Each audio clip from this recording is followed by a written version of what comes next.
আমাদের নিমডাড়িয়া কোদালিয়া পঞ্চায়েতের রোডের ভিতরে এখানে থানা পুলিশ ঢুকে গেছে, পোস্ট গাড়ি এখানে। আমরা এখানে নিমডাড়িয়া বসিরহাট থানার আন্ডারের ভিতরে এখানে ভয়েস করে বলছি, এখানে মার্ডার করেছে এক বিশাল বড় এক অসহায় ব্যক্তিকে। গরিব মানুষ, তাকে আর্থিক অবস্থা নেই, তাকে এখানে পুলিশ প্রশাসন প্রচুর আছে, ভিতরে লাশ আছে। আমি এখান থেকে দেখে করে বলছি সেটা, সব গাড়ি টাড়ি এখানে আছে, প্রচুর জনগণের সংখ্যা টংখ্যা সব আছে। এখন ভিডিও করে আমার এ করছি।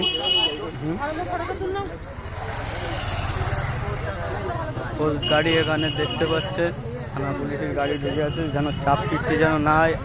অসহায় ব্যক্তিকে আমাদের এখানে মেরেছে, মার্ডার হয়েছে।